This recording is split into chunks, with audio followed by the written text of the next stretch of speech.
아버지, 보험은 어떻게 되는 거예요? 장례도 끝났고 이제 정리해야 할 것들이 있잖아요. 아내 장례식이 끝난 날이었습니다. 50년을 함께 살아온 아내를 먼저 보내고 검은 옷을 아직 벗지도 못한 채 집으로 돌아왔습니다. 문을 열자 집안은 이상하리만큼 정리돼 있었습니다. 아내가 떠나기 전날까지 집을 치워두고 간 것 같았습니다. 현관에는 아내가 신던 슬리퍼가 그대로 있었고 부엌에는 국 냄비가 그대로 남아 있었습니다. 불을 끄지 못하고 나간 흔적들이 집안 곳곳에 남아 있었습니다. 거실에는 자식들이 앉아 있었습니다. 눈은 조금 붉었지만 울음은 이미 끝난 얼굴들이었습니다. 잠시 말이 없던 끝에 큰아이가 먼저 입을 열었습니다. 아버지 보험은 어떻게 되는 거예요? 장례도 끝났고 이제 정리해야 할 것들이 있잖아요. 어차피 어머니가 남긴 건 우리한테 오는 거잖아요. 나는 그 말을 바로 이해하지 못했습니다. 아내의 영정사진이 아직 거실 한가운데 놓여 있었기 때문입니다.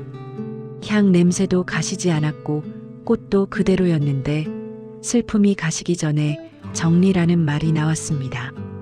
정리라는 말이 이렇게 빨리 나올 줄은 몰랐습니다. 나는 아무 말 없이 식탁 의자를 끌어당겨 앉았습니다. 그 자리에 앉고서 그제야 자식들의 얼굴을 하나하나 바라보게 되었습니다.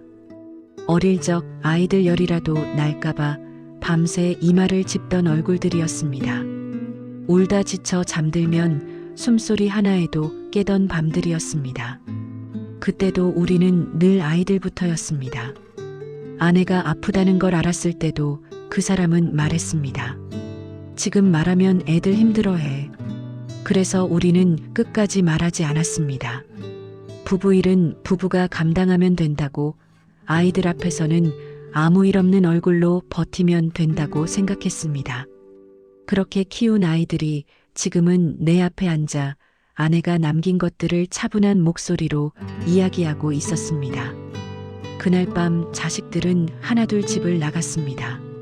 식탁 위에는 자식들이 두고 간 서류 봉투가 그대로 있었습니다. 나는 그걸 보지 않았습니다. 열지도 치우지도 않았습니다. 불을 끄고 누웠지만 잠은 오지 않았습니다. 아내가 숨 쉬던 소리가 귀에서 사라진 밤이었습니다. 이 모습을 보면 끝까지 아이들 걱정만 하던 그 사람이 슬퍼할까 걱정입니다.